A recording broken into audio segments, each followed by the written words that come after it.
perseroan. Sebenarnya kalau apa ya, secara umum sih sama sih, pembubaran perseroan dengan persekutuan. Cuman bedanya kan kemarin kalau kita belajar pembubaran persekutuan itu kan istilahnya, kalau persekutuan itu kan asetnya dijual, kemudian nanti kan dapat cash, baru nanti itu dibagi-bagi ke masing-masing partner sesuai dengan persentasenya, apakah dia menggunakan nanti safe payment atau dia menggunakan cash distribution plan. Bedanya kalau di persekutuan atau di perseroan, bentuk perseroan ini kan diatur oleh undang-undang ya. Jadi nanti kalau PT karena diatur mengenai undang-undang, maka nanti kalau dia pilot dibubarkan, dia harus melalui keputusan pengadilan, baru nanti bisa dibubarkan. Jadi kalau khusus untuk PT karena dia sudah berbadan hukum, makanya dia harus pembubarannya harus melalui keputusan pengadilan. Oke, kenapa sih perusahaan itu dibubarkan? Ada beberapa aspeknya. Yang pertama yaitu kewajibannya tidak dapat diselesaikan. Jadi kan perusahaan kan punya aset, kewajiban, sama ekuitas. Kewajibannya itu ternyata tidak bisa diselesaikan. Makanya bisa aja salah satu krediturnya dia bisa menggugat kalau perusahaannya ini tidak bisa bayar utang, makanya harus dipilotkan. Kemudian ada juga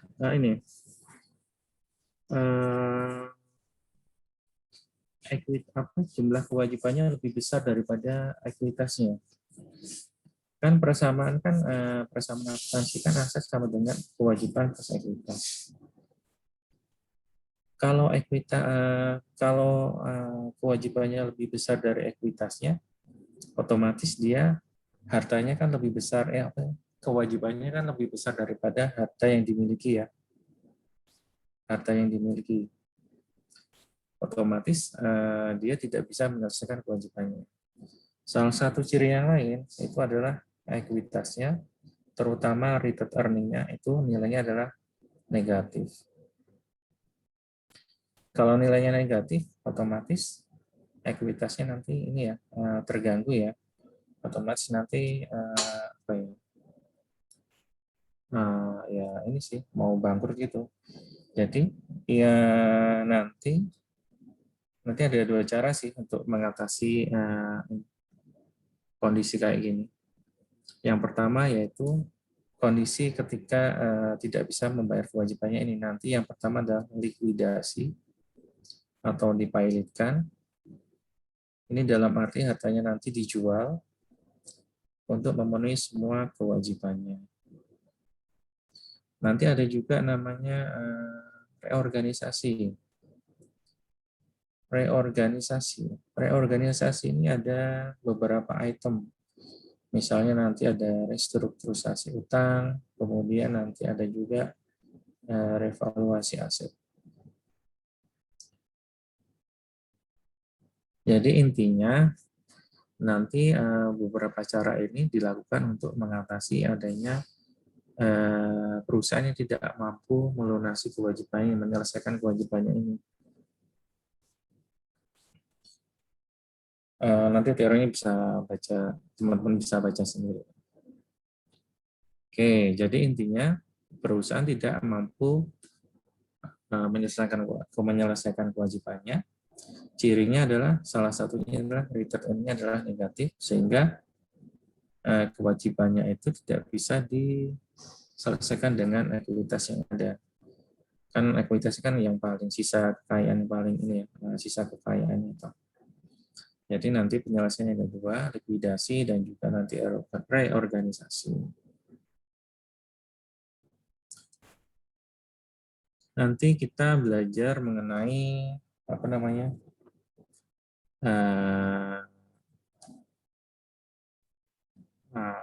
likuidasi ini dan reorganisasi.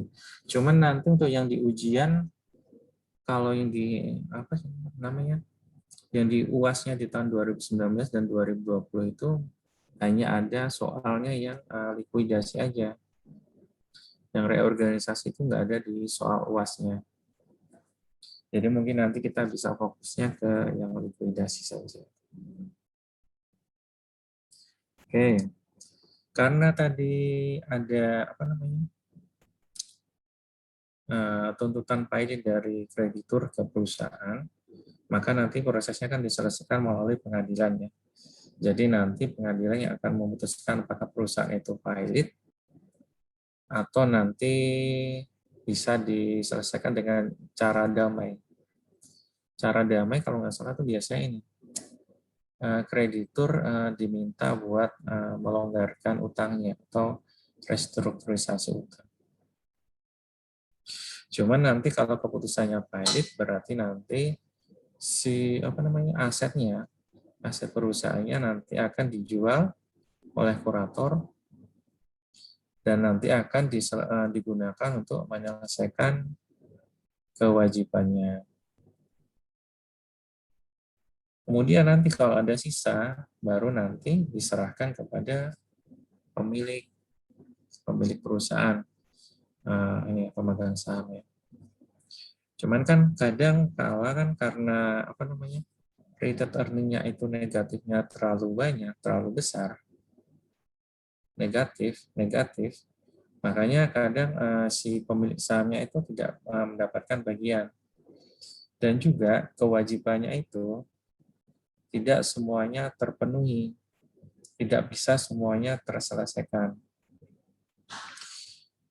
Misal gini, perusahaan dia punya utangnya, kewajibannya itu misalnya 10 miliar. Cuman harta yang tersisa, asetnya setelah dinilai dengan nilai wajar, dijual, segala macam, itu hanya tersisa misalnya 7 miliar. Berarti di sini kan tidak semua utang itu bisa terlunasi.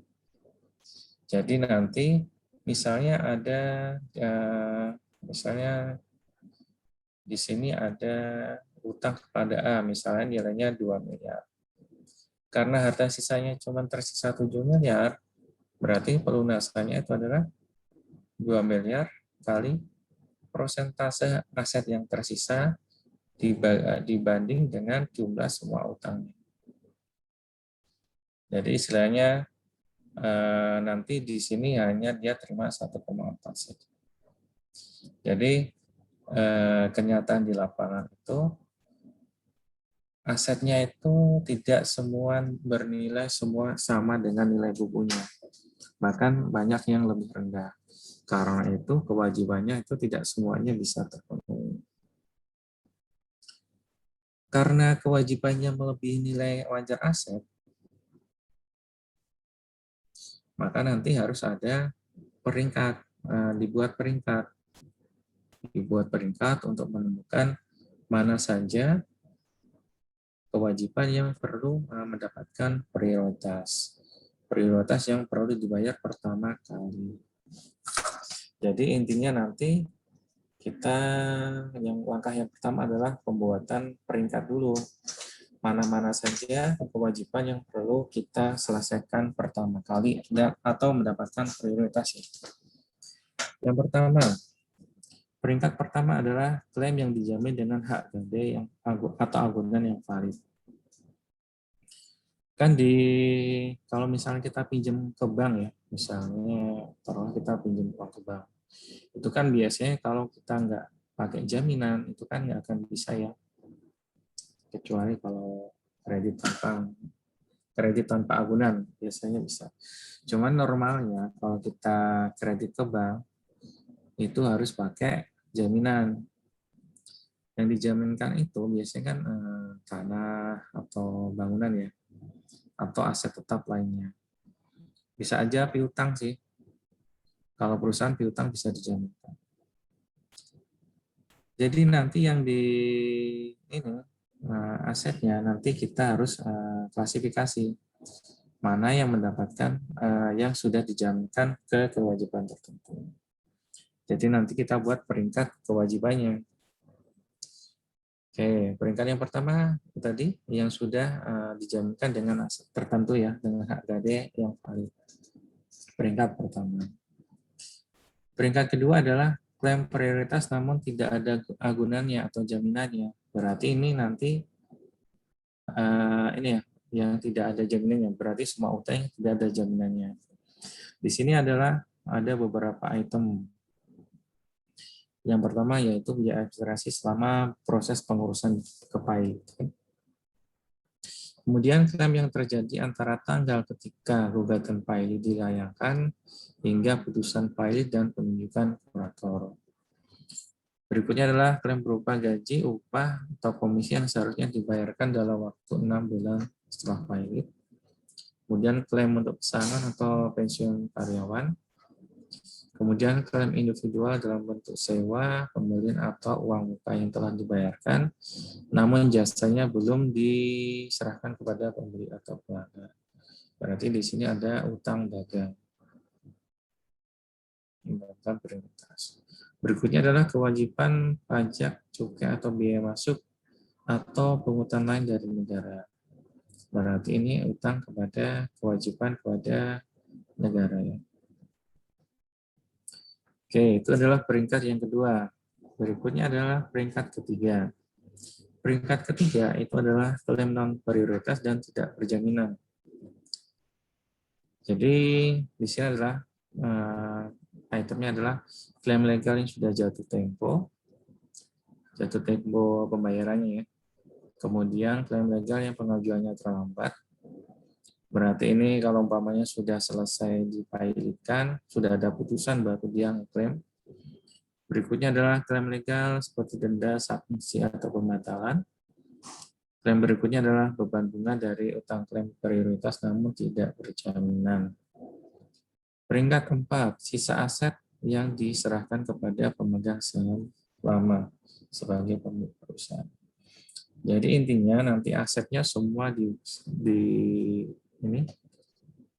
dijual, diserahkan untuk penyelesaian semua aset, semua kewajiban.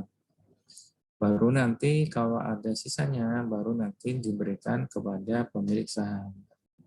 Tapi ini jarang banget ya pemilik saham yang dapat bagian. Terus nanti mekanismenya pembayarannya ada aturannya ya. Ini kan kita buat peringkat-peringkatnya, peringkat 1, peringkat 2, peringkat 3, dan peringkat 4. Misalnya di sini, kita neraca di sini. Neraca. Kita misalnya punya cash, account receivable, kemudian land, building. Misalnya cashnya $10.000, account receivable-nya $15.000, lainnya $20.000, buildingnya $14.000. Contoh ya, misalnya di perusahaannya di sini punya dia hipotek atau bahasa Inggrisnya mortgage ya, mortgage payable. Misalnya dia utangnya misalnya 12.000. Nah, mortgage-nya ini dijamin dengan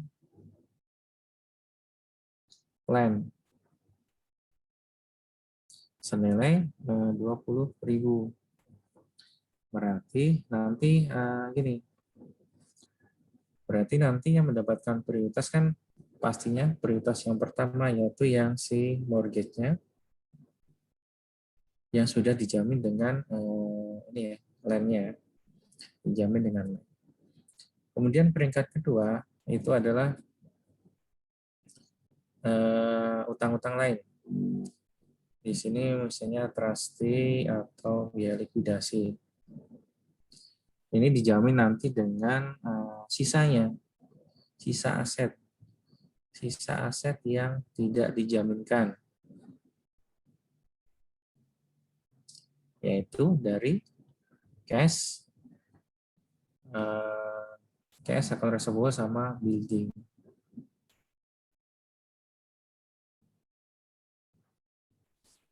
Jadi intinya gini, nanti asetnya itu kan untuk yang peringkat pertama dulu yang jaminan, yang kedua adalah tidak jaminan.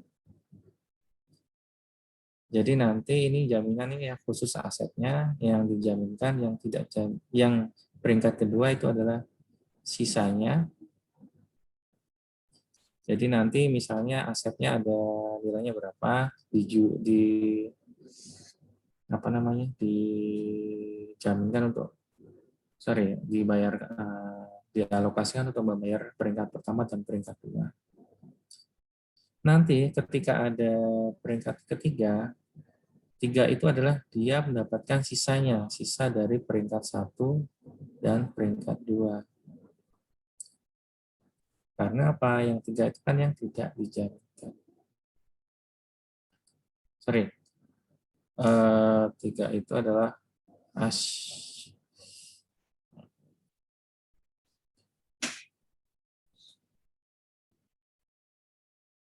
jadi yang peringkat 3 kan tidak ini ya, bukan tidak prioritas dan tidak dijaminkan. Tidak prioritas dan tidak dijaminkan. Jadi nanti si yang peringkat ketiganya dia mendapatkan istilahnya sisa-sisanya. Jadi kalau yang peringkat 3-nya dapat sisa-sisanya, apalagi yang peringkat 4 pemilik perusahaan. Nanti dibaca lagi ya teorinya. Nah, saya baca teorinya. Pembayaran klaim mengikuti peringkat prioritas klaim. Peringkat 1 pertama diselesaikan terlebih dahulu. Oke ya. Klaim peringkat ini peringkat 1 biasanya merupakan utang pihak debitur yang dijamin dengan aset tertentu. Kurator menjual aset yang diagunkan tersebut dan hasil penjualan digunakan untuk melunasi kewajiban peringkat 1. Oke, berarti untuk yang klaim peringkat 1 kan berasal dari penjualan dari klaim kewajiban peringkat pertama, peringkat 1 diselesaikan dengan aset yang dijaminkan untuk kewajibannya itu. Kemudian bila hasil kewajibannya melebihi nilai peringkat 1, sisa hasil penjualan digunakan untuk melunasi peringkat berikutnya. Berarti kalau ada sisa, berarti untuk pelunasan peringkat kedua. Namun, jika hasil penjualnya lebih kecil daripada nilai peringkat 1, sisa klaim peringkat 1 akan dimasukkan ke peringkat 3, menjadi klaim non prioritas dan tidak dijamin. Dalam klaim prioritas 2 dan 3, rincian dalam klaim tersebut tidak mencerminkan urutan pembayaran klaim. Namun sisa aset yang tersedia dibagi rata untuk peringkat kedua tersebut. Mana ya? Misalnya gini. Tadi kan contoh lainnya. Misalnya mortgage, dia misalnya utangnya misalnya 15.000. Dia dijaminkan dengan land misalnya 20.000.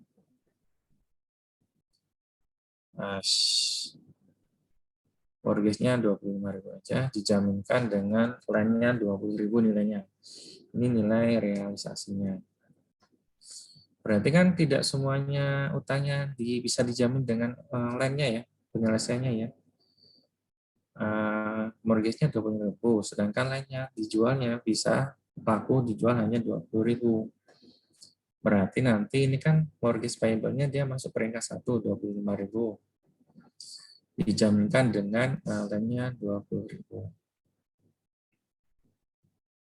Ini kan masih ada sisa utangnya ya, sisa utangnya 5.000. Sisa utangnya itu 5.000, itu nanti yang masuk ke peringkat ketiga. Sebagai ini untuk membagi sebagai tambahan di peringkat 3. Bingung jelasinnya, nanti kita lihat di contoh soalnya. Kemudian, oke. Ini namanya yang nanti partially secure. Jadi nanti istilahnya ada utang, cuman tidak semuanya jaminannya itu bisa menutupi utang tersebut. Jadi hanya sebagian, hanya sebagian saja yang dijamin, bisa dijamin.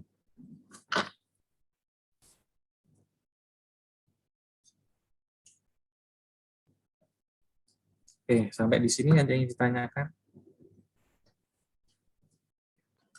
Jadi nanti bertanya, ah, tadi kan yang peringkat kedua kalau nggak salah ada yang klaim gaji atau upah yang setelah putusan pilot ya Pak. Kalau masih ada klaim gaji atau upah yang sebelumnya gimana Pak? Apakah tidak masuk? Misalnya masih ada utang gaji tapi sebelum. Berarti dia sudah masuk dong. Di sini tuh semua utang sih. Jadi di sini tuh utang sampai dengan 6 bulan sejak putusan pilot.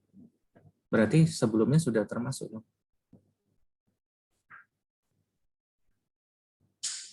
Kan pilot, misalnya 27 Juli. Berarti utang-utangnya kan sudah ada tuh, utang gajinya tuh. Berarti ini di cover sampai dengan 6 bulan setelah pilot. Berarti kan sudah tercover kan sebelumnya. Oke, berarti nanti. Jadi termasuk gitu ya Pak, sampai 6 bulan setelahnya gitu ya. Kan biasanya kan pembayaran pesangon kan tergantung undang-undangnya sih. Kalau kita kan bisa berapa? 3 bulan. Jadi 3 bulan setelah di PHK biasanya masih dapat gaji kan kalau di kita. Oke, jadi yang pertama kita buat peringkatnya dulu. Baru nanti kita lanjut yang tahap yang kedua, nanti kita penyelesaian kewajiban. Oke, kita lihat ilustrasinya ya. Kalau nggak lihat ilustrasinya nanti bingung membayangkan. Oke, ilustrasinya. PT Perjuangan menderita kerugian beberapa periode yang menyebabkan kesulitan keuangan untuk membiayai kegiatan operasionalnya maupun menyelesaikan kewajibannya yang sudah jatuh tempo. Pada tanggal 7 Juli 2020, PT Perjuangan diputus pilot oleh pengadilan setelah digugat oleh salah satu pemberi kewajiban, kreditor ya. Kurator yang ditunjuk segera mengambil alih aset kewajiban PT Perjuangan dan membuat estimasi realisasi nilai di bawah ini.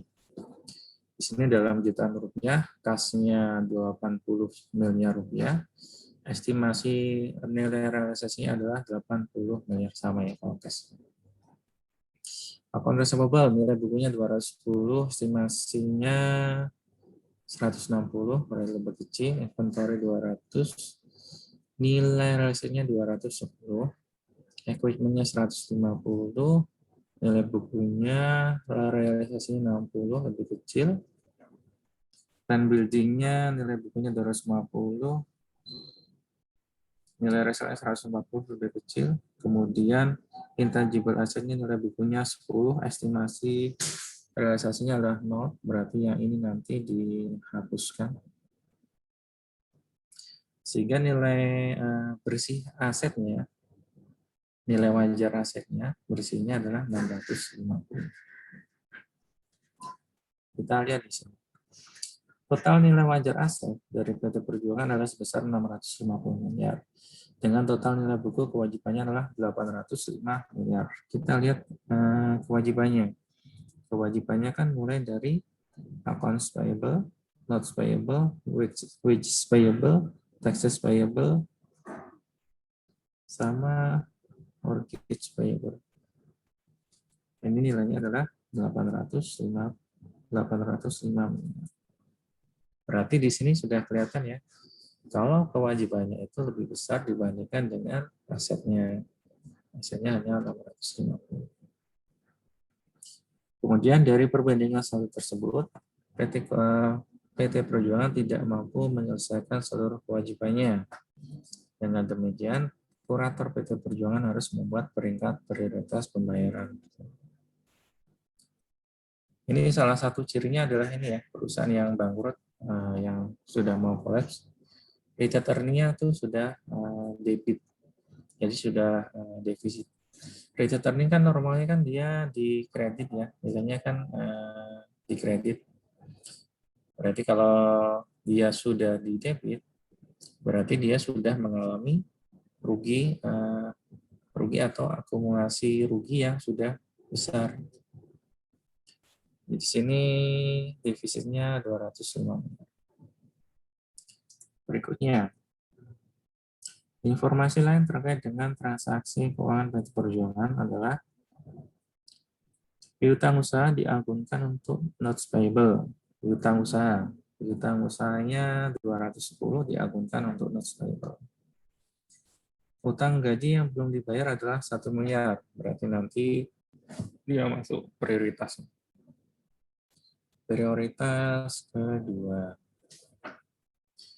Berikutnya adalah dalam akun inventory termasuk nilai persediaan sebesar 50 miliar yang fakturnya belum dibayar.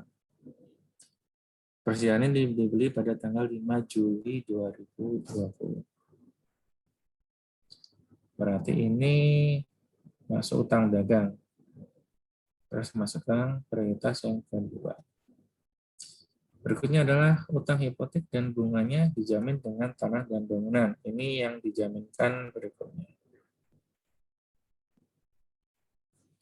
Berikutnya adalah biaya likuidasi perseroan termasuk biaya administrasi kurator adalah sebesar 11 miliar. Ini yang trustee expense dan likuidasi expense.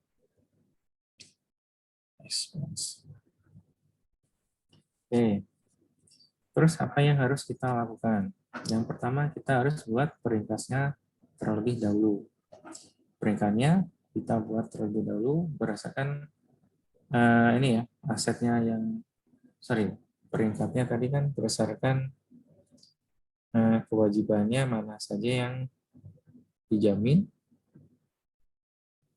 yang tidak dijamin tapi dia prioritas, yang ketiga itu tidak dijamin tapi non prioritas. 1, 2, 3. Peringkat pertama adalah kewajiban yang dijamin dengan aset tertentu. Di sini disesuai dengan informasinya adalah yang pertama adalah piutang usaha diagunkan dengan untuk pinjaman notes payable. Kita lihat notes payable-nya adalah 100 miliar.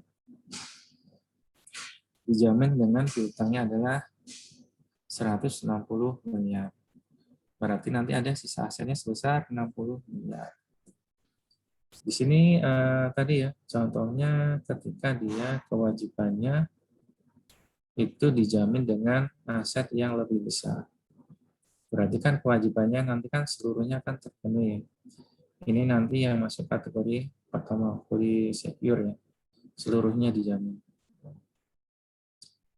Peringkat kedua adalah mortgage payable. Mortgage payable plus interest payable. Nilai adalah 205 miliar. Dijamin dengan tanah dan bangunannya adalah 140 miliar. Berarti di sini kategorinya adalah kewajibannya lebih besar dibanding dengan aset yang dijaminkan. Berarti ini nanti yang masuk kategori yang kedua, partially secure. Jadi nanti untuk yang penyusunan prioritas pertama itu adalah fully secure. Berikutnya adalah nanti untuk yang partially secure. Jangan lupa ya nanti susunan seperti ini. Berarti nanti ketika mortgage payable-nya itu nilainya 205 miliar dan dijaminkan dengan aset yang nilainya 140 miliar, berarti nanti ada sisa utangnya ya. Sisa utangnya sebesar 65 miliar. 65 miliar ini nanti yang kita masukkan ke peringkat ketiga sisanya. Ya. Berikutnya, peringkat kedua, klaim tidak berjamin, tidak dijaminkan, dan tapi merupakan prioritas. Di sini adalah wages payable-nya 24, taxes payable-nya 76.000, transaksi expense-nya 11.000, accounts payable-nya yang 50.000. Ini yang baru diakui sebagai utang.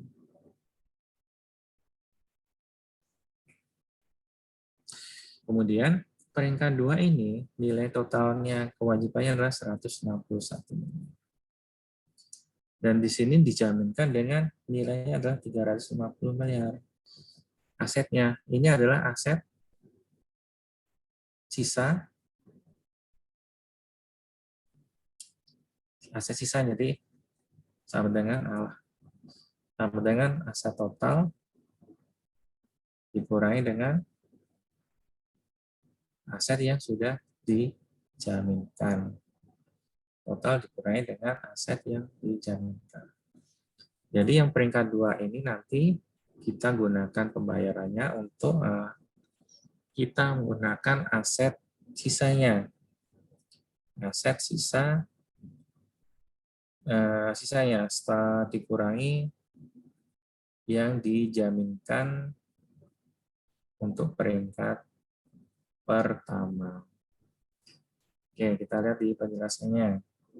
Di sini terdiri dari cash, inventory, dan equipment.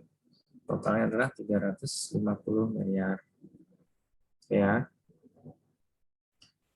Berikutnya nanti kita susun untuk yang peringkat ketiga. Peringkat ketiga adalah accounts payable.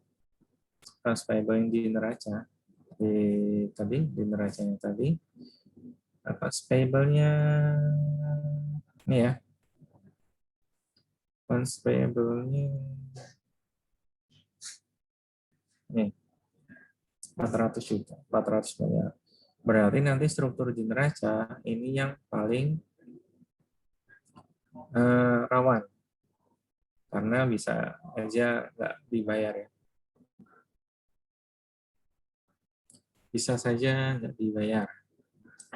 Accounts payable 400 miliar ditambah dengan sisa klaim dari peringkat 1 tadi yang namanya 65 miliar. Sehingga untuk peringkat ketiga adalah 465 miliar. Oke. Kan gini, tadi kan peringkat pertama itu kan asetnya, kewajiban, sisa. Aset yang tersedia untuk yang peringkat pertama tadi adalah 100.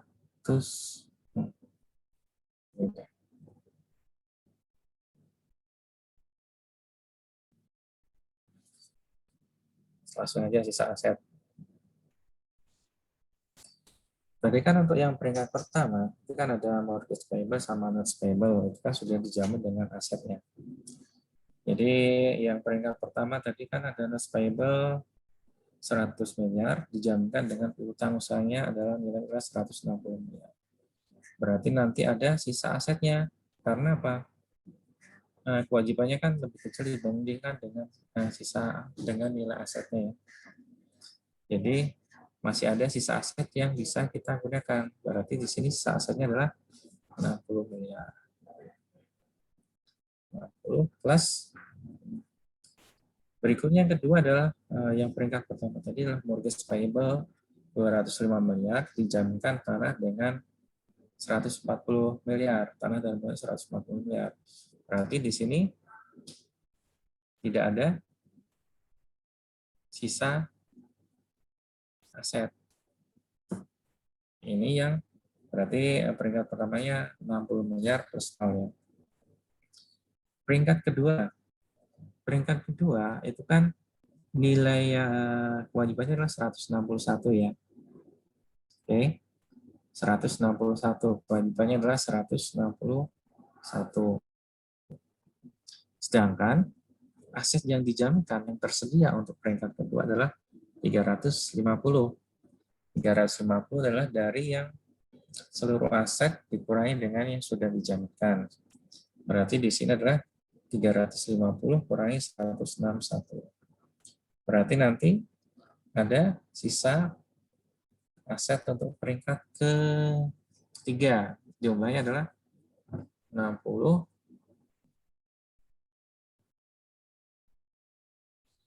plus 360 kurangi 161 adalah 249. Ini adalah sisa aset yang tersedia 249 untuk pembayaran peringkat ketiga. Jadi istilahnya peringkat ketiga itu dapat sisa-sisanya ya. Jadi setelah peringkat 1 dibayar, peringkat 2 dibayar, baru nanti bisa dibayarkan untuk peringkat ketiga. Oke, untuk peringkat ketiga berarti dia hanya dapat sisa-sisanya. Terus gini, kan sisa aset yang tersedia untuk peringkat ketiga adalah 249.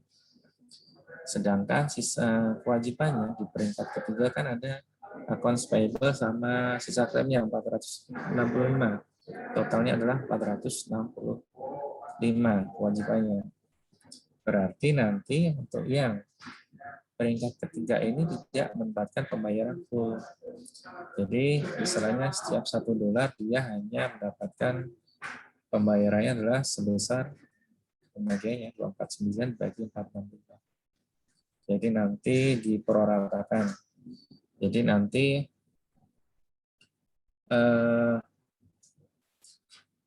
semuanya dibayar di peringkat ketiga. Jadi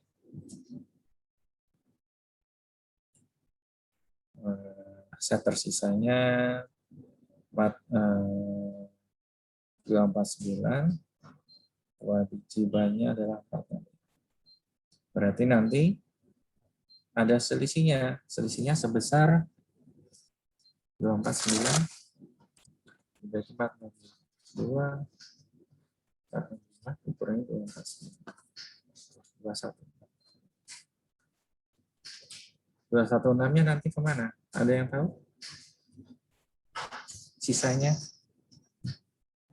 bisa utang yang nggak bisa dibayarkan.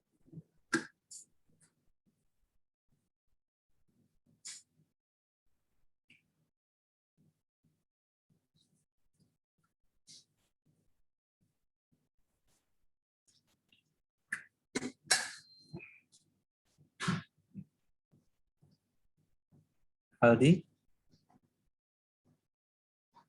sisanya nanti diapakan?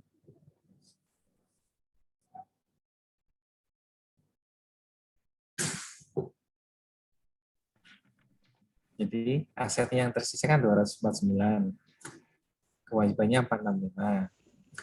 Berarti nanti ada sisanya 216 yang dihapuskan ya. Jadi nanti krediturnya dia tidak mendapatkan pembayaran full dan sisanya nanti dihapuskan. Nanti ini yang nanti kita lihat di jurnalnya. Ini kalau kita nanti lihat di UAS-nya itu nanti sampai dengan pembuatan jurnalnya. Oke, sampai di sini ada yang ditanyakan?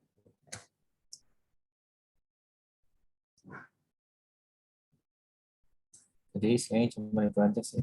Buat peringkat, terus nanti mana saja kewajiban yang perlu dibayarkan pertama.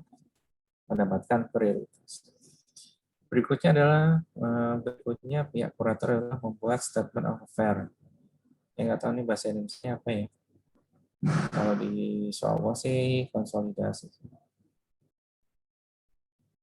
Konsolidasinya apa sih? Itu nanti sama sih. Kita sama seperti membuat neraca.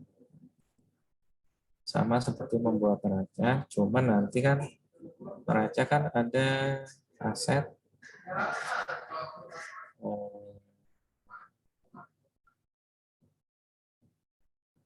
utang dan juga ekuitas.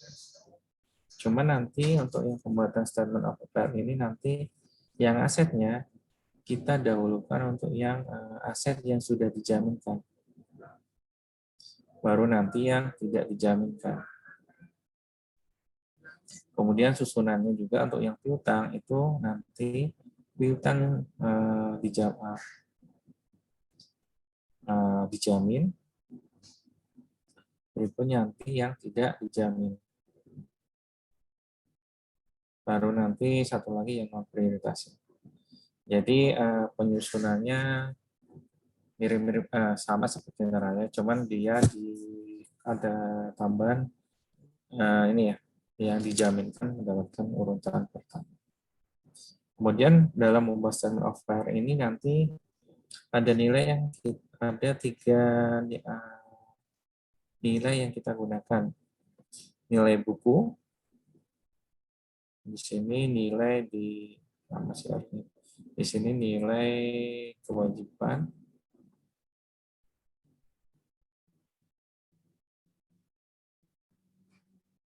satu lagi estimasi yang dapat direalisasikan. Oke, sebelum saya lupa,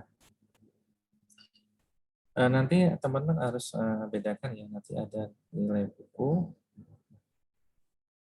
nilai estimasi realisasi, satu lagi nilai realisasi. Nilai estimasi realisasi nanti digunakan untuk pembuatan statement of affair. Berikutnya, kalau nilai realisasi berarti sudah terjadi ya. Ini yang kita gunakan untuk jurnalnya, pembuatan jurnalnya, dan juga untuk penyelesaiannya. Nanti kita lihat di soal UAS-nya. Jadi nanti dibedakan ya.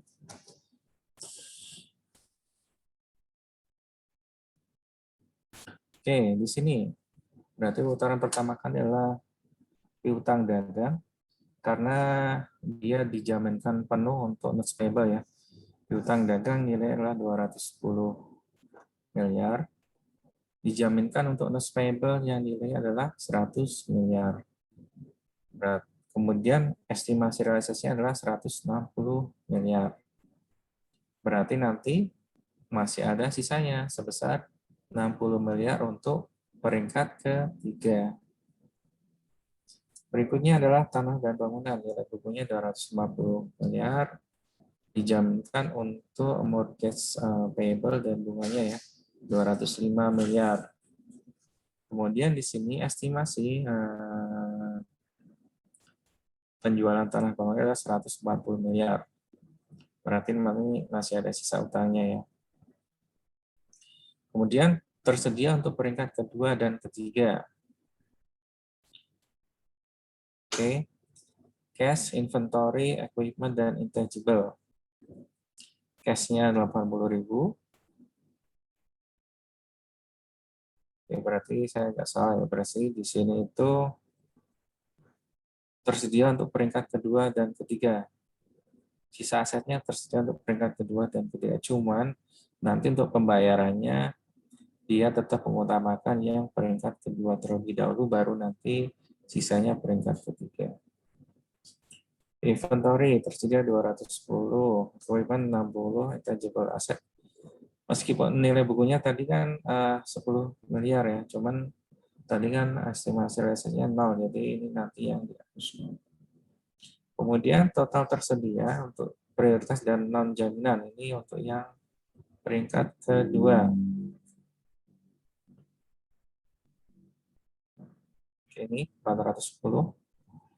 Kemudian klaim prioritasnya kita lihat ya di sini. Klaim prioritas ini bagian kewajibannya adalah wages payable, taxes payable, trustee, sama accounts payable. Yang tanggal 5 Juli adalah 161. Kita masukkan ke sini. Jadi total aset yang tersedia yaitu total aset dikurangi dengan total yang sudah dijaminkan adalah total yang tersedia adalah 410 miliar. Sedangkan klaim prioritasnya adalah 161 miliar. Berarti nanti ada sisa asetnya tersedia untuk yang non prioritas untuk peringkat ketiga sebesar 249 miliar. Oke.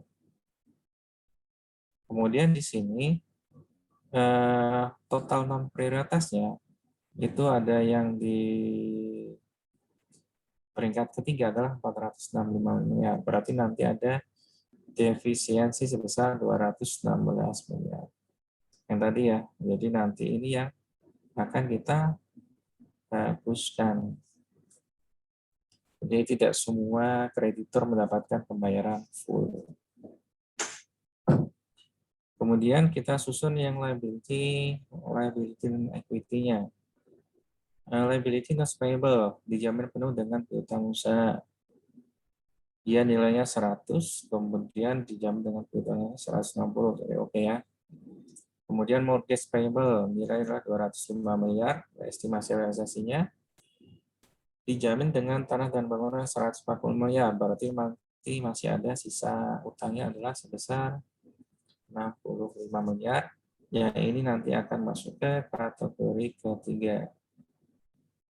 Berikutnya utang yang peringkat yang kedua, utang yang tidak dijamin namun prioritas. Itu wages payable, taxes payable, trust expense, dan account payable 161 miliar. Berikutnya peringkat berikutnya adalah kreditur yang tidak dijamin.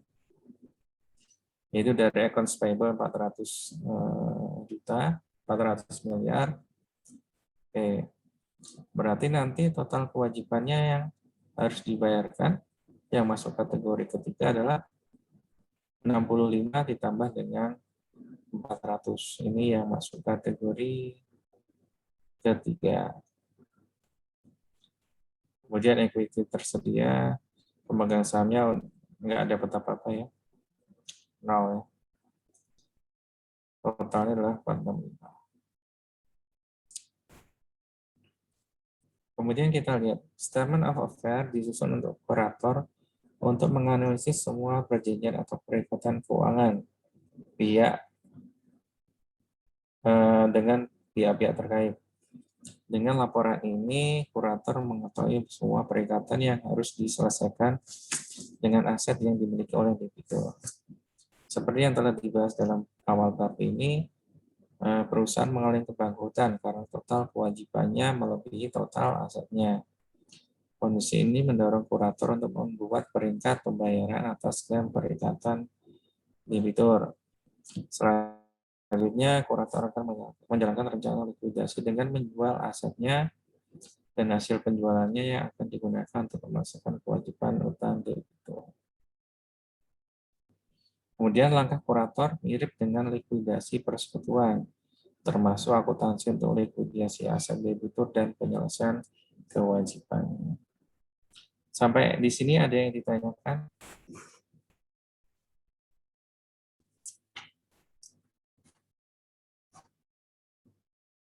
Gimana? Sampai di sini yang ditanyakan? Belum mungkin. Belum ya? Jadi, tapi saya agak bingung juga ya. Kadang itu kita di di materinya, kemudian di soal latihannya, dan soal ujiannya itu kadang beda itu loh. Jadi kan di sini materinya tuh hanya sampai kita buat buat statement of fair ya. Cuma nanti di UAS ya nanti sampai dengan penjurnalan, sampai dengan selesai. Nggak apa-apa, nanti kita lihat aja soal UAS. Berikutnya penyelesaian kedua adalah reorganisasi. Kalau tadi likuidasi yang cara pertama itu tadi kan semua aset dijual untuk melunasi semua kewajiban. Ini sedangkan yang cara kedua adalah reorganisasi. Reorganisasi nanti ini kan ini di neraca itu kan ada aset, liability, sama equity. Reorganisasi nanti terkait dengan asetnya, liability-nya. Nanti kita lihat bagaimana perlakuannya.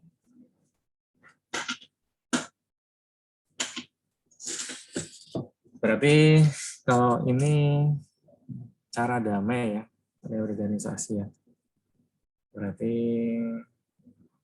kalau reorganisasi cara damai, yang tadi likuidasi cara ya bukan damai ya, dia melalui pengadilan.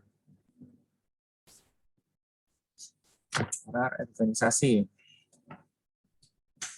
Reorganisasi merupakan solusi alternatif untuk penyelesaian masalah keuangan debitur. Dengan reorganisasi, pihak kreditur dan pihak lain yang berkepentingan dengan perusahaan debitur menyusun kesepakatan dan dengan pengawasan dari kurator untuk menyelesaikan utang piutang perusahaan debitur. Semenjak putusan pengadilan, seluruh aset, kewajiban, dan ekuitas serta operasi perusahaan debitur diambil alih oleh kurator yang juga menjalankan reorganisasi dan disepakati oleh semua pihak. Berarti untuk reorganisasi tetap pakai kurator ya, cuman caranya beda, caranya bukan jual-jual aset. Berarti nanti kita lihat penyelesaian kewajibannya seperti apa. Rencana reorganisasi dilakukan untuk mencari penyelesaian atas kewajiban perusahaan dengan cara restrukturisasi utang dan modal perusahaan debitur. Restrukturisasi utang dilakukan dengan membuat kesepakatan penyelesaian utang debitur dengan pihak kreditur. Yang pertama, membayar utang secara tunai. Misalnya dia punya utangnya misalnya 10 miliar. Misalnya dibayarnya hanya 6 miliar. Ini yang termasuk juga sebagai bagian dari restrukturisasi utang. Berikutnya mengkonversi utang dengan ekuitas debitur. Berarti nanti ditukar ya, utangnya dikonversi menjadi saham. Berikutnya, kemudian secara umum nilai penyelesaian lebih kecil dibandingkan nilai utangnya. Tadi ya contohnya ya, berarti nanti dapat keuntungan dari restrukturisasi ini. Berikutnya, kurator mengakui keuntungan dari restrukturisasi utang debitur. Langkah berikutnya adalah menilai ulang saham dari pemegang saham lama dengan ketentuan nilai saham lama tidak lebih besar dari 50%. Berarti contohnya di sini, misalnya common stock-nya nilainya adalah 10.000. Berarti nanti dinilai ulang. Ini common stock yang lama kita jurnal 10.000. Kita misalnya dinilai ulang misalnya 4.000. Berarti kita terbitkan saham barunya 4.000. Sisanya nanti masuk ke PIC. PIC-nya nanti ini yang termasuk sebagai bagian dari restrukturisasi sebagai keuntungan dari reorganisasi. Kita masukkan sebagai keuntungan reorganisasi. Berikutnya adalah revaluasi aset debitur. Aset yang dimiliki debitur dilakukan revaluasi untuk menentukan nilai di perusahaan yang baru. Kan biasanya kan kalau kita nyusun neraca itu kan kalau cash kan pasti nilai ini ya, nilai saat ini ya, sekarang ya, current ya. Tapi kalau untuk yang land, kemudian building, itu kan kita biasanya pakai nilai historis. Kalau pakai nilai historis berarti nilainya masih biasanya under value. Berarti kalau kita relasi dengan saat sekarang, nilainya lebih tinggi ya, normalnya lebih tinggi, dan lebih tinggi berarti kita mendapatkan gain. Gainnya ini nantinya kita gunakan sebagai, kita akui sebagai keuntungan dari keuntungan reorganisasi. Berikutnya adalah menyusun neraca baru sebagai awal dari reorganisasi. Kita lihat contohnya saja.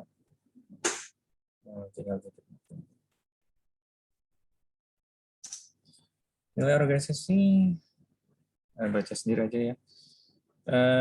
Nanti harus memenuhi kualifikasi fresh start reporting. Syaratnya adalah nilai organisasi lebih kecil dibandingkan nilai buku semua kewajibannya. Ini persyaratannya berarti kewajiban yang sekarang itu lebih kecil.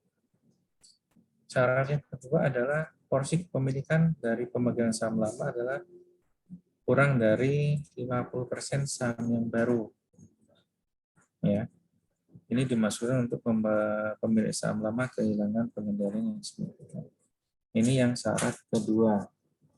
Jadi nanti syaratnya ada dua ini untuk ini ya, start report. Berikutnya adalah pelaporan awal baru. Start reporting dimulai dengan entitas memiliki saldo laba nol dan tidak ada defisit. Tadi ya saya sebutkan di awal, salah satu cirinya kalau perusahaan itu kolaps dan dia mau dilikuidasi, itu adalah retained earning-nya sudah negatif ya. Retained earning kan akumulasi ini ya, akumulasi laba rugi.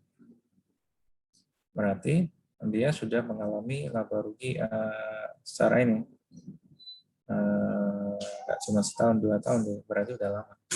Berarti lama-lama kolaps. Berikutnya adalah untuk menutup defisit perusahaan debitur, akuntan akan yang pertama adalah menutup keuntungan yang diperoleh dari restrukturisasi utang ke akun defisit. Contoh misalnya adalah PT Perjuangan memiliki struktur posisi keuangan sebagai berikut.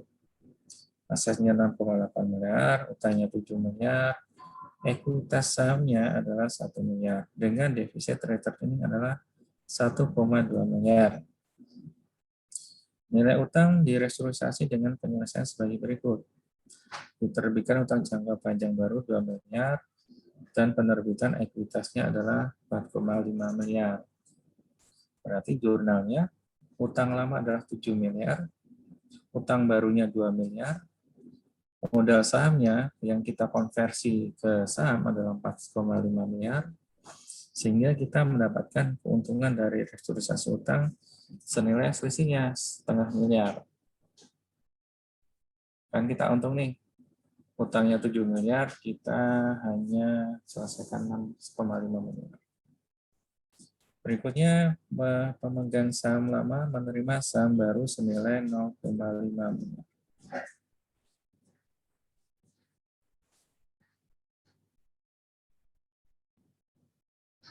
Berarti yang kedua ini di penjelasan apa ada? Ini yang kedua berarti kan tadi sarannya kan pemegang saham lama hanya boleh punya persentase tidak boleh lebih dari 50% ya. Berarti tadi modal saham yang lama, pemilik saham yang pemegang saham yang lama kita harus kurangi porsi kepemilikannya. Berarti di sini mendapatkan saham barunya 0,5 miliar. Berarti nanti agui sahamnya adalah 0,5 miliar juga yang nanti kita akui sebagai keuntungan. Jadi pemegang saham yang lama kita tukar sahamnya. Jadi kepemilikannya tidak boleh lebih dari 50%. Berikutnya adalah di sini hasil revaluasi asetnya adalah sebesar 6,6 miliar. Kita lihat aset di neraca. Aset di neraca asetnya adalah sebesar 6,8 miliar. Asetnya sebelum ini adalah sebelum revaluasi adalah 6,8. Sebelum revaluasi. Setelah direvaluasi, malah asetnya turun jadi 6,6 miliar. Berarti di sini ada ruginya sebesar 6 miliar, 0,2 miliar.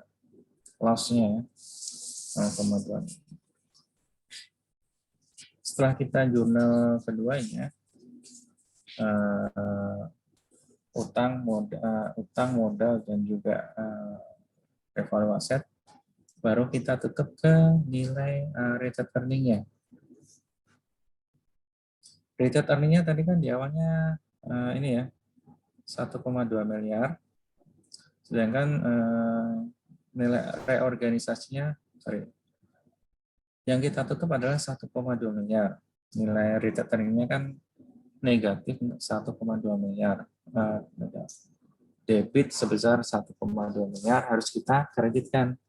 Karena tujuannya untuk RE-nya mendapatkan nilainya adalah 0. Kemudian kita tadi revaluasi kepala rugi ya, 0,2 miliar ya, berarti kita kreditkan.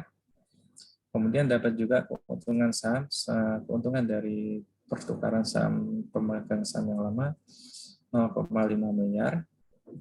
Kemudian keuntungan dari restrukturisasi utangnya 0,5 miliar. Sehingga nanti ada nilai ini selisihnya kita masukkan ke nilai organisasi sebesar 0,5. Berarti nilai organisasi ini nanti masuk ke akun nanti. Masuk ke akun nilai reorganisasi. Ini nanti masuk ke akun, posisinya adalah di sebelah ekuitas. Jadi nanti kita mengakui adanya nilai reorganisasi, keuntungan reorganisasi adalah sebesar 0,8. Penjelasannya, nilai reorganisasi diperoleh dengan cara mengurangkan saldo akun defisit dengan penjumlahan dari keuntungan dari restrukturisasi utang 0,5 miliar, agusan kredit 0,5 miliar, dan rugi revaluasi aset sebesar 0,2 miliar. Defisitnya 1,2 dikurangi keuntungan restrukturisasi aset utangnya 500 juta, agiosanya 500 juta, kemudian ada rugi revaluasi asetnya sebesar 200 juta. Jadi nanti nilai reorganisasi adalah 400 juta. Oke, sampai di sini ada yang ditanyakan teman-teman? Materinya sudah habis.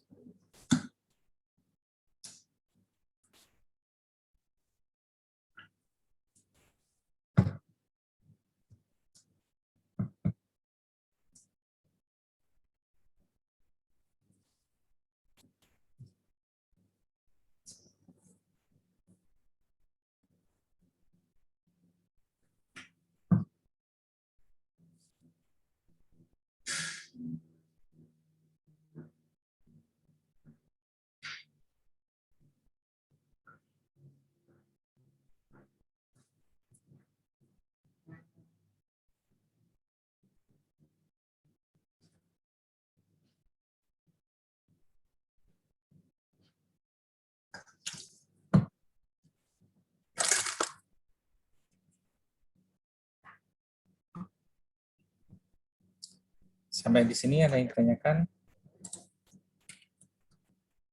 Gaby?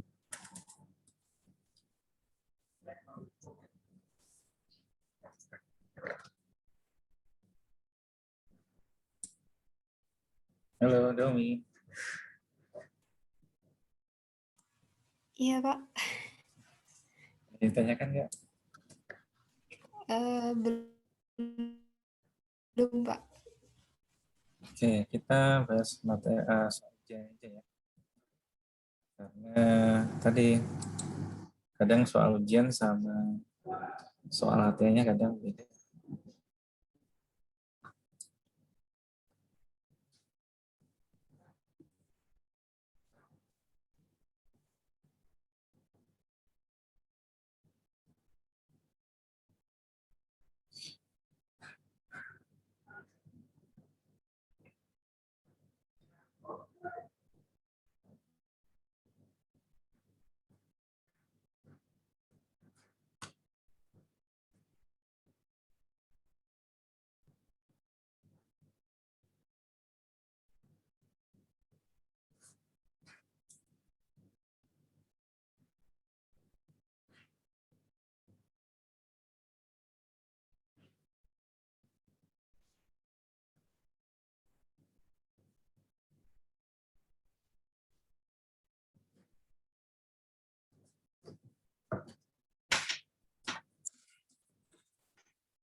Sebentar saya lihat.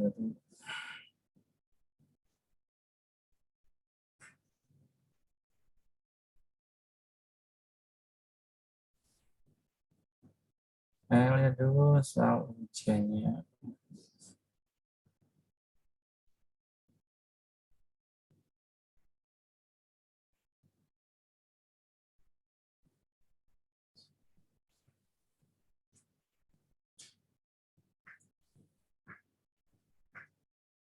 Wah, itu ujian.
Oh ya, kemudian kan ini kan materinya memang sudah materi terakhir ya. Jadi untuk minggu depan kan kita pertemuan terakhir, pertemuan ke-7 sebelum UAS. Jadi nanti sore setelah kuliah kelas 633 nanti saya berikan ini apa namanya pembagian soal latihan untuk dikerjakan sama tugas materi. Kemudian nanti kuisnya nanti ya saya sekalian harus minggu ini toh. Kemudian nanti saya berikan juga untuk yang pembahasan soal UAS-nya, PDF sama Excel-nya. Kemudian karena nggak ada materi tambahan dari Josko ya saya nggak ada materi tambahan.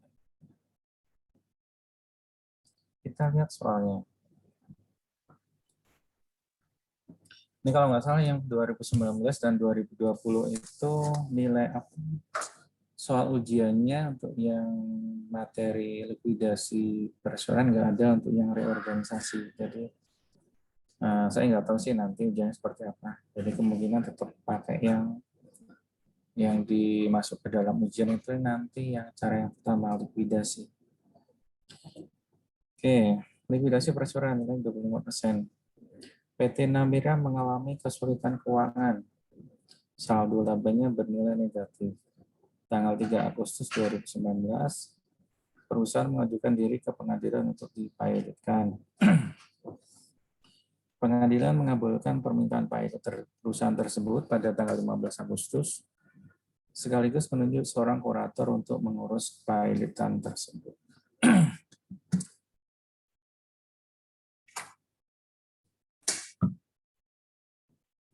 Neraca PT Namira saat ditunjuknya kurator per 15 Agustus. Aset cash 45.000, akan receivable 75.000, inventory, liability, equity, totalnya adalah 530.000. Kita langsung lihat soalnya suruh ngapain. Berdasarkan informasi di atas, saudara diminta yang pertama membuat neraca konsolidasi statement of fair per 15 Agustus 2019. Berikutnya adalah membuat jurnal di buku kurator, mulai dari penyerahan aset dan liability ke kurator, realisasi transaksi penjualan aset dan pembayaran utang, fee kurator dan penyelesaian akhir dengan asumsi sebagai berikut. Asumsinya ini ya, berarti ini bukan asumsi sih, sudah realisasinya. Oke, di soal memang nggak disebutkan buat ini ya, peringkat ya, cuman ini saya buat peringkat terlebih dahulu. Kita lihat keterangannya ya. Mortgage payable dijamin dengan land and building yang taksir nilai realisasinya sebesar 260.000.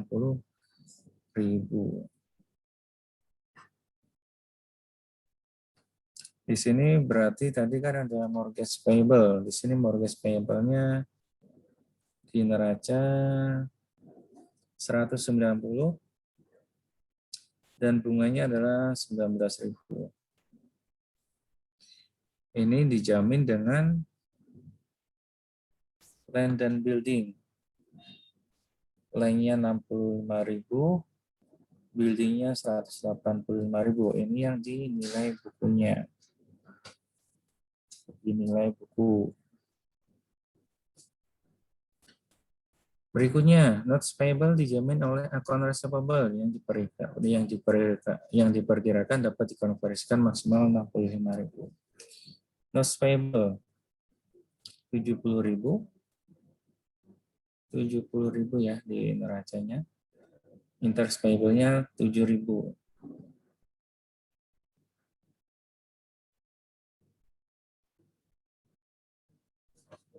Dijamin dengan account receivable. Account receivable. Berikutnya, 70% inventory dapat dikonversikan ke cash. Inventorinya 60.000. Dapat dikonversikan ke cash 70%-nya. Berarti nilainya adalah 42.000 perkiraannya. Kemudian equipment dinilai sebesar 35.000. Equipment-nya di neraca adalah 65.000. Dapat dijual sebesar 35.000. Kemudian paten tidak dapat dijual. Patennya 35.000. Nilainya di sini perkiraannya adalah 0. Kemudian salary and wages payable serta income taxable merupakan utang prioritas. Berarti nanti salaries, income dan wages payable dan income tax payable merupakan peringkat kedua, peringkat kedua yang merupakan tidak dijamin tapi merupakan prioritas. Tadi saya lupa ya, mortgage payable sama note payable itu masuk peringkat pertama. Peringkat pertama. Bedanya apa? Mortgage payable-nya nanti masuk yang ke fully secure. Yang note payable-nya nanti yang partially secure. Kemudian nanti ada berikutnya yang G. Fee kurator diestimasi sebesar 3.000 dan beban likuidasi lainnya sebesar 1.000. Ini nanti masuk peringkat kedua. Berarti nanti yang pertama kalau saya buat peringkatnya terlebih dahulu ya. Yang peringkat pertama, klaim yang dijamin dengan hak gadai. Yang pertama tadi ada mortgage payable ya. Sama interestnya totalnya adalah 209.000. Dijamin dengan land dan building sebesar 250.000. Ini masih nilai estimasi ya. Sehingga nanti ada sisa asetnya sebesar 41.000. Berikutnya tadi ada notes payable. Notes payable-nya sebesar 70.000. Interestnya 7.000, totalnya adalah 77.000. Kemudian dijamin dengan account receivable, di mana account receivable-nya tadi yang dapat direalisasikan adalah sebesar 65.000. Berarti nanti ya masih ada sisa utang sebesar 12.000. Ini nantinya masuk ke peringkat ketiga. Sisa masuk ke peringkat ketiga. Peringkat kedua, klaim prioritas yang tidak ada jaminannya. Salaries and wages payable, income tax payable, liquidated expense, sama trust expense. Totalnya adalah 84.000. Sisa asetnya itu adalah 122.000. Sisa aset dari mana? Aset total dikurangi dengan aset yang dijaminkan. Nilainya adalah 122.000. Oke. Berikutnya klaim yang ketiga, peringkat ketiga. Klaim non prioritas dan tidak ada jaminannya. Ini terdiri dari accounts payable yang di neraca. Tadi kan di neraca ada accounts payable-nya adalah 125.000. Oke. Ditambah dengan sisa klaim dari notes payable sebesar 12.000. Berarti nanti untuk yang peringkat ketiga nilainya kewajibannya adalah 137.000. Kemudian kita lihat sisa asetnya berapa sih yang tersedia. Sisa asetnya berapa totalnya? Sisa aset, tadi kan aset kan tadi yang berarti sisa asetnya kan totalnya ini ya. Yang dari peringkat pertama ditambah berarti sisa asetnya berasal dari sisa peringkat pertama ditambah dengan aset dikurangi dengan peringkat kedua. Pak, maaf. Hmm? Itu yang dijamin dengan land dan building nilainya 250 juta, Pak. Bukan 260 juta. Gini, realisasinya nih. Oh, langsung lihat yang di bawah. Tapi kira nilai realisasinya 260. Iya benar sih. Salah. Berarti harusnya 260 ya. Sebentar, saya cek. Oke, berarti ada yang salah yaitu ya.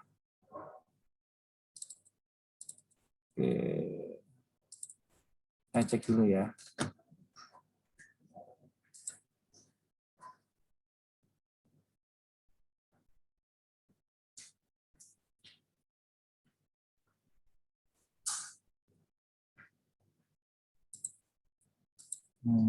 Ya, saya salah. Harusnya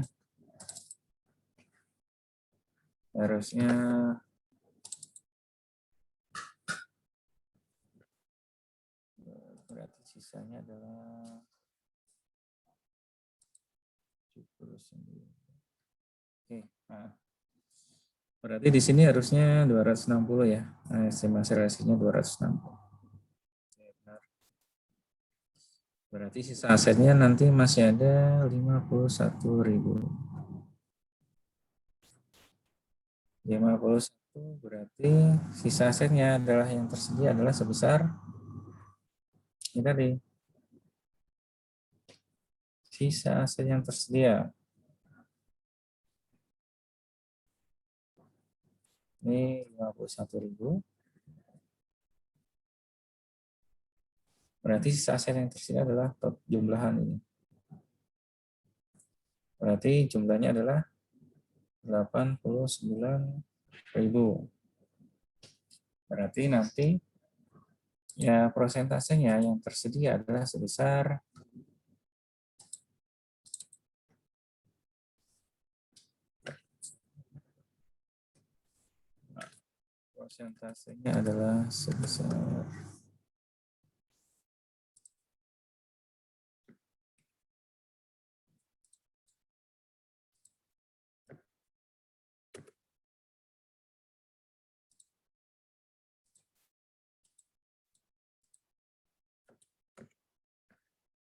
sebesar 64,96. 64,96%.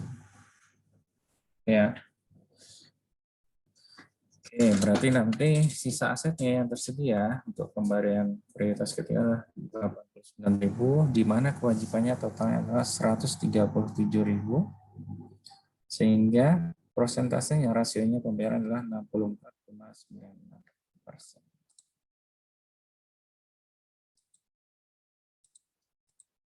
Oke, berikutnya.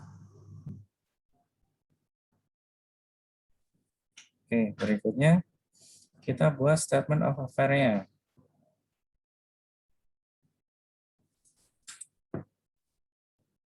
Statement of affair berarti dimulai dari aset terlebih dahulu. Tadi dimulai dari berarti dimulai dari fully secure dulu ya. Fully secure asset berarti tadi yang sudah dijaminkan untuk yang pertama adalah mortgage payable sama interest payable.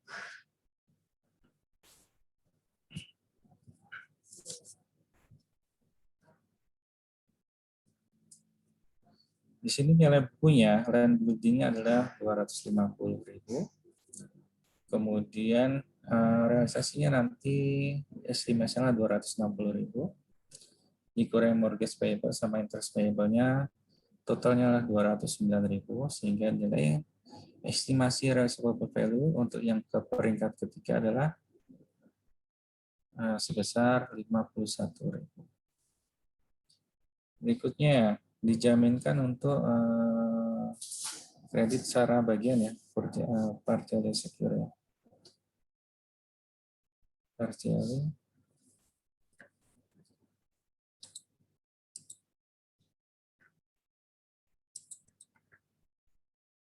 secure asset. Di sini ada account receivable, nilai bukunya adalah 75.000. Yang dijaminkan untuk loss payable sama interest payable nilainya totalnya 77.000. Sedangkan account receivable sendiri dia masuk ke nilainya dapat direalisasikan sebesar 65.000. Sehingga nantinya masih ada sisa utangnya ya. Kemudian aset berikutnya untuk tersedia untuk prioritas dan kreditur yang tidak dijamin. Terdiri dari cash, kemudian inventory, equipment, dan paten. Kemudian di sini nilainya di sini adalah nilai estimasi realisasi ya. Berarti cash-nya kan sama, pasti sama. Inventory-nya dia hanya tersedia tadi sesuai dengan informasi tadi. 70% aja yang hanya yang bisa dikonversi, berarti 42.000. Kemudian equipment-nya hanya 35.000. Sehingga total asetnya yang tersedia untuk prioritas yang tidak dijamin adalah sebesar 173.000. Kemudian nanti dikurangi dengan kewajiban yang prioritas sebesar 84.000. 84.000 dari mana? Kita lihat yang ke bawahnya. 84.000 dari salaries and wages payable, income tax payable, estimated liquidity expense, dan trustee expense. Trustee expense ya. Jadi totalnya adalah 84.000. Oke, berikutnya sehingga nanti kan apa namanya, aset totalnya yang tersedia kan 173.000 untuk yang yang tidak prioritas, sedangkan yang prioritasnya adalah 84.000, sehingga nanti aset yang tersedia untuk yang non prioritas adalah sebesar 89.000. Ini yang sisa tersedia.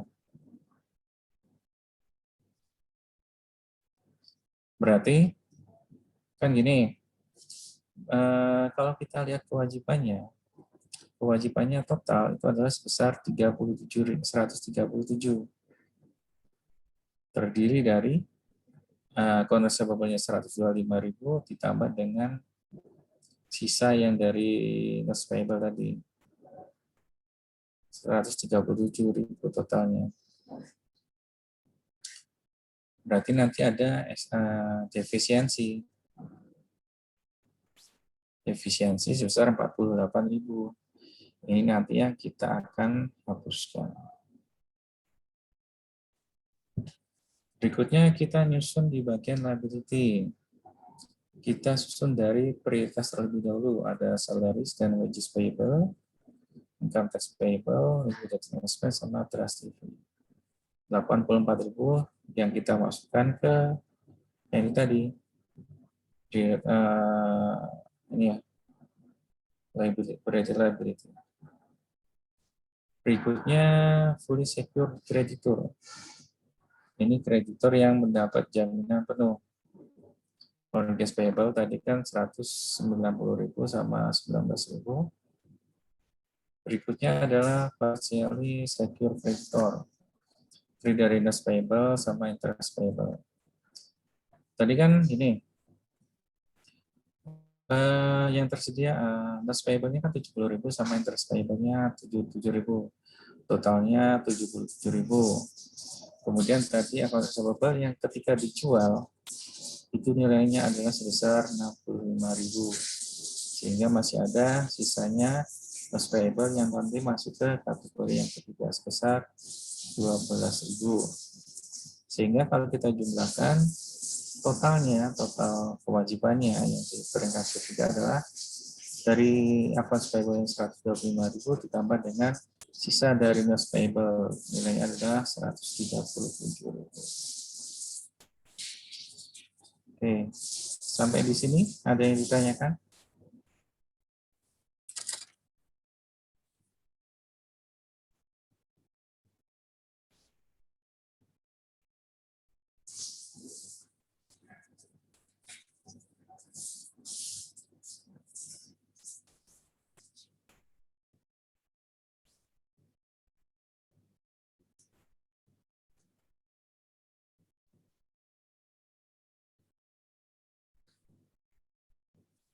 Oke, berikutnya setelah kita buat statement of affair-nya, baru kita buat jurnalnya. Oke, yang pertama adalah jurnal penyerahan aset kepada kurator. Jadi perusahaan namanya Namira ya. Di sini kan Namira kan bangkrut ya. Jadi ketika dia dilikuidasi, berarti kan tanggung jawab kan beralih ke kurator. Tanggung jawabnya berarti dalam arti semua aset plus kewajibannya. Jadi nanti yang tahap yang pertama kita atur dulu nih penyerahan aset dari Namira ke kuratornya. Berarti kita serahkan asetnya sesuai dengan neracanya ya. Ini jurnal penyerahan asetnya berarti di sini cash-nya yang diterima 45.000, account receivable-nya 75.000, inventory-nya 60.000. Ini sesuai dengan nilai buku semua. Line-nya 65.000, building-nya 185.000, equipment-nya 65.000, patennya adalah 30.000. Di sisi kredit, accounts payable-nya 125.000, salary and wages payable-nya 65.000, income tax payable-nya 15.000, notes payable-nya 70.000, interest payable-nya 7.000. Mortgage payable-nya 195.000, interest payable-nya dari mortgage 19.000. Kemudian di sini sisanya nanti kita masukkan ke estate equity. Saya nggak tahu sih nyari-nyari pengertiannya, susah. Cuman kalau estate equity, setahu saya equity nanti yang hanya ada ketika likuidasi saja. Jadi ini nanti hanya muncul pada saat likuidasi. Kemudian di sini nilainya 39.000. Berarti kan kita lihat ya dari neracanya common stock-nya adalah 200 juta. Retained earning-nya adalah sebesar 161.000, tapi posisinya negatif, berarti real-nya adalah sebesar 39.000. Langkah berikutnya adalah jurnal penjualan aset dan penyelesaian kewajiban. Terus ini kan tadi ada beberapa kewajiban yang sudah dijamin ya dengan asetnya. Berarti nanti langkahnya adalah aset yang sudah dijaminkan untuk kewajiban tertentu itu nanti ini yang mendapat prioritas dijual pertama kali. Dijual pertama kali. Kemudian kalau sudah dapat uangnya, cashnya nanti untuk dibayarkan untuk cashnya. Setelah dapat cashnya nanti langsung dibayarkan ke kewajibannya. Langsung dibayarkan, bayar ke kewajiban. Jadi urutannya seperti itu.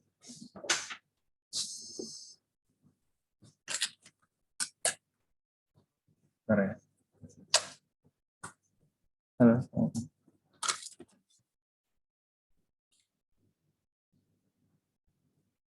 Halo.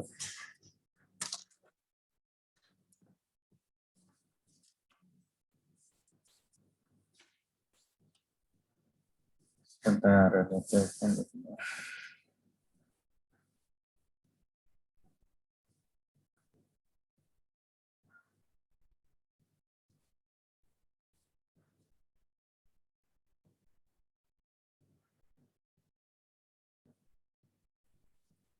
Oke, berarti yang di sini kan kita lihat ya, yang fully secure adalah mortgage payable dijamin dengan land dan building. Berarti yang kita jual pertama kali adalah land dan buildingnya. Land buildingnya di neraca kan nilainya adalah 250.000. Dijual senilai 265.000. Cash yang kita terima adalah 265.000 dan buildingnya sendiri 250.000 sehingga nanti ada gain ya. Gainnya sebesar 15.000. Cuma karena di sini sudah neraca aktif, sudah likuidasi, nanti langsung kita masukkan ke equity-nya. Kita masukkan ke estate equity sebesar 15.000.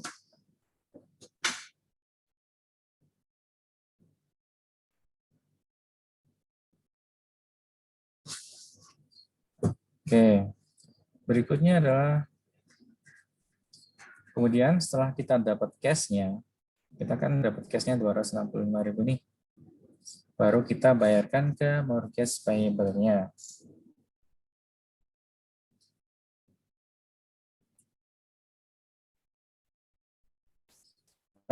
Berarti yang kita jual adalah mortgage payable dan interest-nya. Mortgage payable-nya 190, interest payable-nya 19.000, pada cash-nya adalah sebesar 209.000. Jadi nanti urutannya gitu. Asetnya dijual terlebih dahulu, baru nanti cash-nya nanti untuk pelunasan kewajiban. Berikutnya yang ketiga adalah account receivable dapat ditagih sebesar 60.000. Berarti kita mendapatkan cash-nya adalah sebesar 60.000. Account receivable-nya yang ditagih adalah sebesar 75.000 nilai bukunya. Sehingga kita mendapatkan loss ya. Loss-nya sebesar 15.000. 15.000 itu karena kita sudah nggak ada loss-nya, karena sudah langsung pembubaran, kita masukkan estate equity. Nilainya adalah 15.000. Berikutnya, karena kita sudah mendapatkan cash dari pelunasan account receivable, berarti nanti kita gunakan untuk pembayaran ke notes payable. Cuman di sini ingat, di sini kan tadi akun notes payable kan dijamin dengan akun receivable. Akun receivable-nya berat tadi kan hanya dikonversi, hanya dilunasi sebesar 60.000. Berarti nilai yang kita bisa bayarkan ke notes payable adalah sebesar maksimalnya adalah sebesar 60.000. Jadi yang kita bayarkan hanya 60.000-nya saja. Berarti kita ke jurnal aja. interest payable sama notes payable pada case-nya adalah 60.000. Kemudian yang di sini, saya nggak tahu nih aturannya seperti apa. Cuman di sini interest-nya itu dibayar full, interest-nya payable, interest payable-nya full, baru nanti sisanya. Sisa. Interest payable kan di neraca kan 7.000 ya. Berarti nanti notes payable yang kita kurangkan dari pembayaran notes payable ini adalah sebesar 53.000. 60.000 dikurangi dengan 53.000. Jadi seperti itu. Berikutnya adalah inventory. Kita jual. Inventory dapat dijual senilai 47.000. Cash-nya kita dapat 47.000. Kemudian inventory yang kita jual adalah 60.000 di nilai bukunya. Berarti kita loss ya. Rugi sebesar 13.000 yang kita masukkan ke estate equity. Berikutnya adalah equipment terjual sebesar 40.000. Equipment, cash-nya kita dapat 40.000. Equipment-nya di neraca adalah 65.000. Sehingga kita menderita loss-nya sebesar 25.000. Oke. Berikutnya, paten tidak ada nilainya. Berarti paten kita nggak mendapatkan cash ya. Karena dengan nilainya berarti nanti langsung aja equity, estate equity pada paten sebesar 35.000. Berikutnya adalah pembayaran beban likuidasi. Karena langsung aja ke equity-nya. Estate equity pada cash sebesar 47.000. Yang terdiri dari beban likuidasi 1.200 dan figuratornya adalah 3.500 total. Kemudian dari penjualan asetnya baru kita untuk lunasi kewajibannya. Kewajibannya kita lunasi adalah kewajiban yang prioritas terlebih dahulu.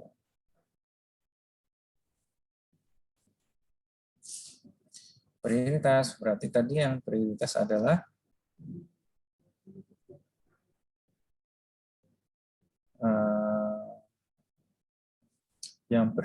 salaries and wages payable 65.000. Income tax payable-nya adalah 15.000. Cash-nya adalah 80.000.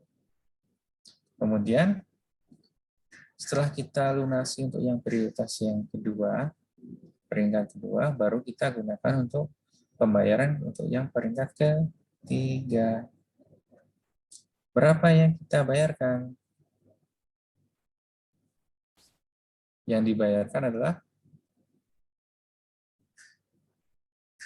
untuk peringkat ketiga adalah sisa cash yang tersedia. Jadi, untuk membayar yang peringkat ketiga, kita harus hitung terlebih dahulu. Cash-nya itu masih berapa? Kita hitung dulu cash-nya. Cash awal adalah 45.000. Kemudian tadi ada penjualan dan build-in-nya 265.000. Account receivable-nya 60.000. Inventory-nya 47.000. Equipment-nya dijual 40.000. Sehingga mendapatkan cash-nya adalah 412.000. Kemudian dari tadi kan kita sudah lunasi ya beberapa ya. Yang pertama untuk yang peringkat pertama terlebih dahulu.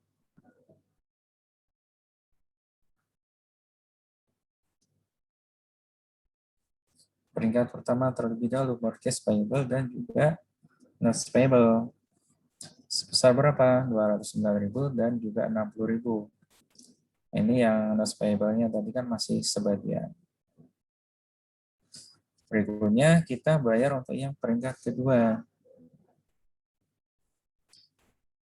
Liquidated expense, salary and wages payable, income tax payable. Nilainya adalah 4.700, 65.000, dan 15.000, sehingga totalnya adalah 353.700. Sehingga masih ada sisa uang kasnya adalah sebesar 103.300. Sisanya ini sisa yang dibagikan ke peringkat 3. Oke, sampai di sini. Oke ya. Sisa cashnya tersedia adalah 103.300. Kemudian sisa utangnya adalah sebesar, accounts payable-nya tadi kan 125.000 ya. Sedangkan notes payable itu kan tadi kan totalnya adalah 70.000 sama interestnya. Notes payable tadi kan notes-nya adalah 70.000, interestnya 7.000. Tadi kan sudah dibayarkan 7.000 juga untuk yang interestnya, sedangkan tadi untuk yang notes-nya baru dibayar 53.000. Berarti masih ada sisa sebesar 17.000 yang masuk ke kategori ketiga. Berarti sisa utangnya adalah sebesar 142.000. Sisa kewajiban di peringkat ketiga. Kemudian, kayak gini, aset yang tersedia, cash, itu kan masih tersedianya tadi 103.300. Kemudian kewajibannya itu masih ada sebesar 142.000. Berarti nanti ada defisiensi.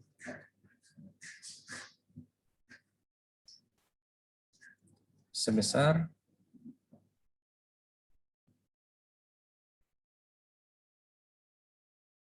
103.300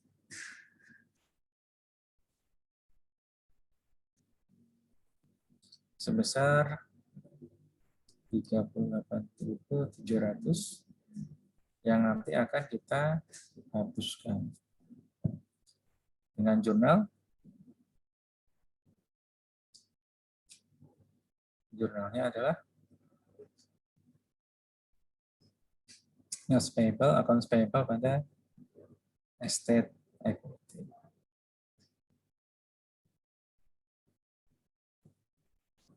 Ya, sampai di sini. Ada yang ditanyakan?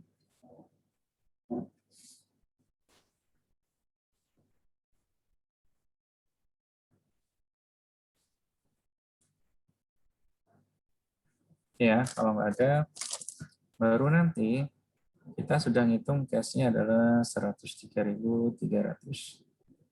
Baru kita bayarkan untuk yang peringkat ketiga. Nilainya berapa?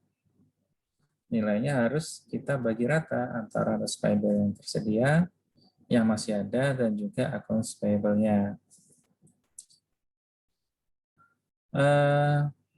Untuk notes payable kan masih tersedia 17.000 ya. Sedangkan untuk accounts payable-nya 125.000.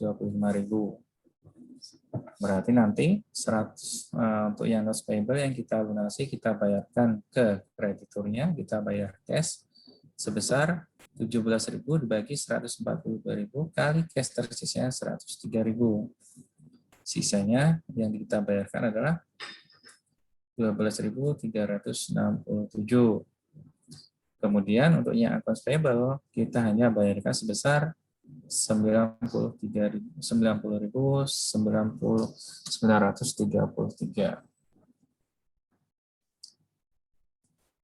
Kemudian tadi kan masih ada sisanya ya, yang defisiensi sebesar 38.700. Ini yang kita hapuskan.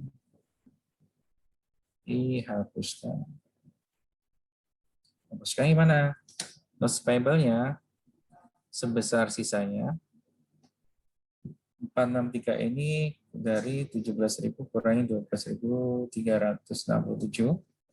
sama accounts payable-nya adalah 34.067 pada estate equity sebesar 38.000. Berarti sudah selesai. Nanti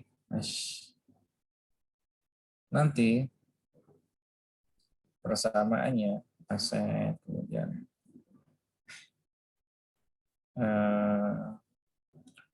liability sama equity-nya.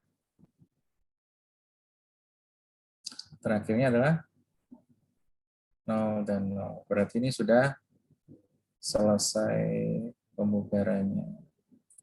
Selesai pembubaran dan selesai kewajiban. Oke, sampai di sini ada yang ditanyakan teman-teman? Udah ya ujiannya ya. Ada yang nggak bingung?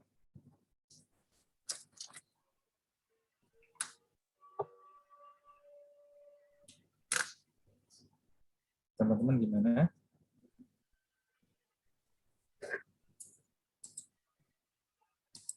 Ujiannya hanya itu aja sih. Hanya itu. Karena ujian kita hanya ada yang likuidasi, yang reorganisasi. Saya nggak nemu. Cuman nggak tahu ya apakah nanti ada reorganisasi atau enggak. Tapi sepertinya sih enggak, karena dosen koordinatornya kan tetap sama ya. Sama-sama tetap Pak Agung ya. Jadi kemungkinan soalnya tetap sama.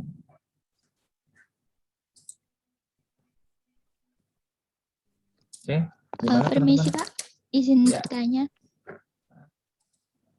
Kalau misal di UAS nanti jurnal penjualan asetnya boleh digabung nggak Pak? Jadi satu langsung semua gitu? Atau harus Nanti kalau dipisah? nanti sebentar ya. Kalau yang kita lihat di apa namanya di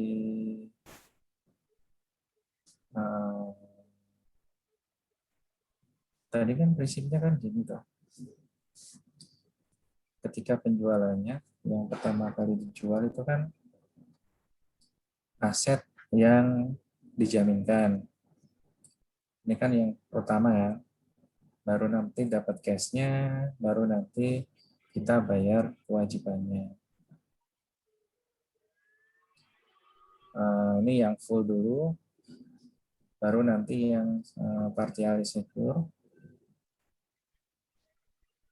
Kita dapat cash-nya dulu, jual asetnya, aset, bayar kewajiban. Terus nanti langkah berikutnya kan kita jual aset yang lain ya, jual aset sisanya. Aset sisanya baru nanti kita bayar kewajiban prioritas yang kedua ya. Ini kan yang pertama kan sudah nih, yang satu udah. Yang peringkat kedua kan setelah penjualan aset sisanya, baru nanti kita bayar kewajiban peringkat ketiga dan nanti sisanya dihapuskan. Mungkin kalau untuk yang bisa digabungkan hanya yang ini aja ya. Ini bisa digabung. Ini bisa digabung. Digabung bisa. Cuman nanti kalau urutannya urutannya tuh harus seperti ini. Jadi nanti urutannya harus dari yang ini. Apa namanya?